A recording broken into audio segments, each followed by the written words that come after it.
I think we just got to find ways to just keep playing our game here. We know what they did to us in their bar in last game, so we got to find ways to put in a better effort. What do you think the carryover will be like from the overtime period of the last game for you guys and for them as well? Well, yeah, we've been talking about it for a while now. We just got to find ways to, their first 10 minutes in the game. We just got to match their intensity. They're going to come out flying the first 10 minutes, so we got to match it and find ways to do what we did in overtime in the third period. We were relentless and getting pucks deep, throwing pucks to the pads, and getting on our forecheck and winning our puck battles. So we just got to find ways to do that. Is there a lot of perception, you win a game tonight, you're one quarter of the way through that, the long grind of the playoffs, understanding that it's a big step tonight?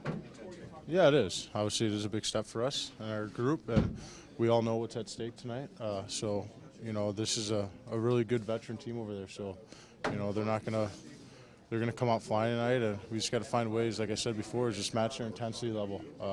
We know what we're capable of, and we know what we can do, and we know what's at stake. Like I said, and we just got to find ways to just manage our game and manage individuals too. Just manage our shifts, shift by shift and period at a period, and just find ways to keep grinding and go down. What do you make of just the pattern this series you have?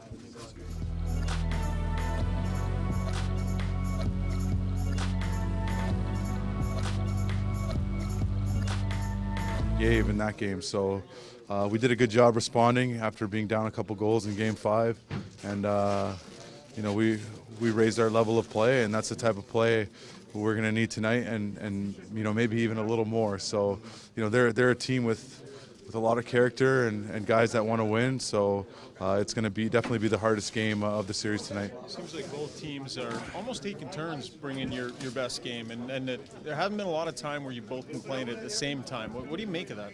It's just momentum shifts, and it just shows that when both teams get rolling, they do a good job of sustaining that pressure. And we've been able to do that at times, and they've been able to do that at times as well. And so tonight's about who's going to be able to create that pressure and keep that momentum as long as they can. And we got to be ready for that from the drop of the puck. Yeah, and they obviously feel pressure. It's an elimination game for them. You guys feel any pressure just to get it over with tonight and not have to worry about going to Game 7?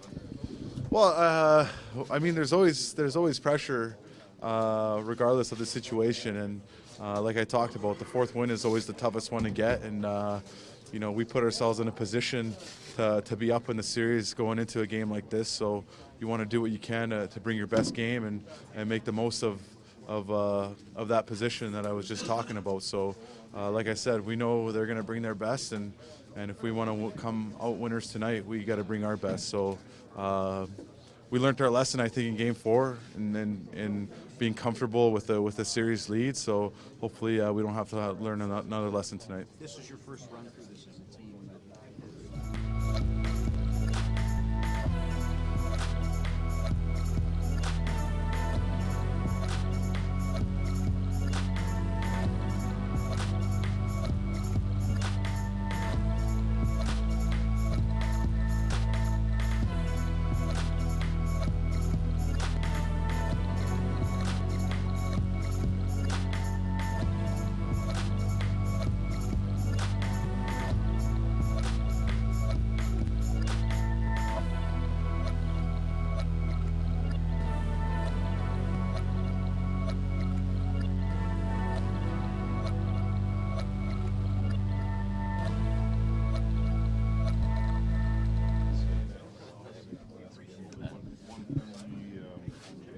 After so many in the previous game.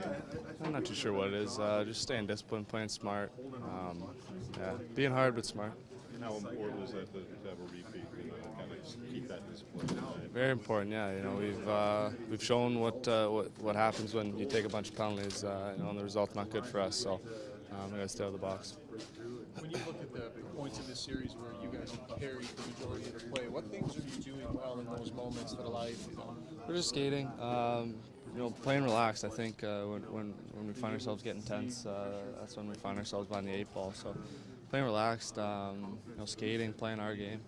How would you just describe an opportunity for this group facing you guys here tonight? Yeah, big opportunity. Big challenge as well, though.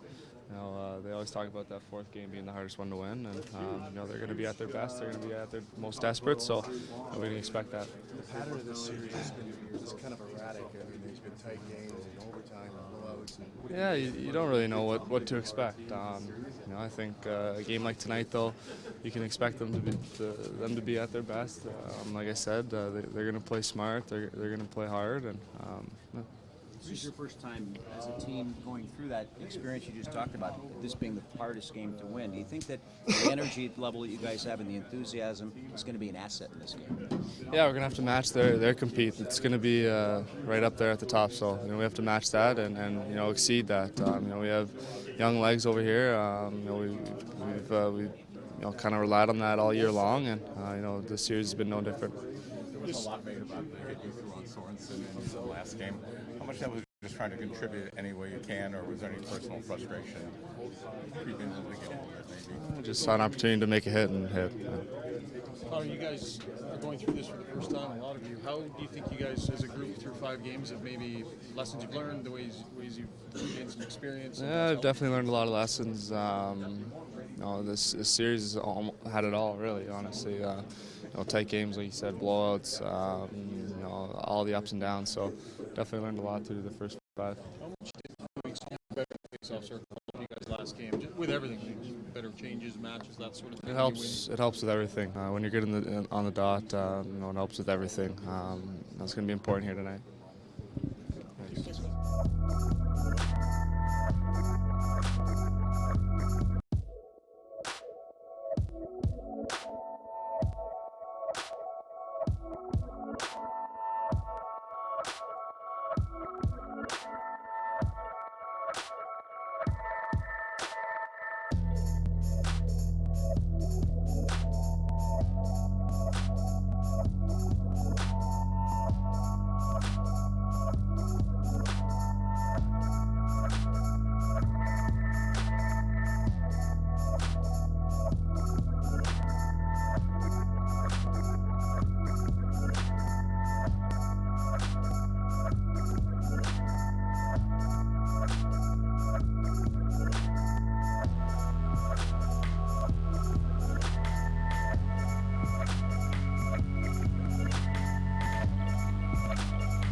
Todd, when you examine the stretches during the series where your team has carried play and been playing really well, what elements are they doing most that you want to try and make sure is there tonight? From our perspective, When your team's playing really well, what are they doing so well? well, we're possessing the puck more than we're not, and that's rather simple.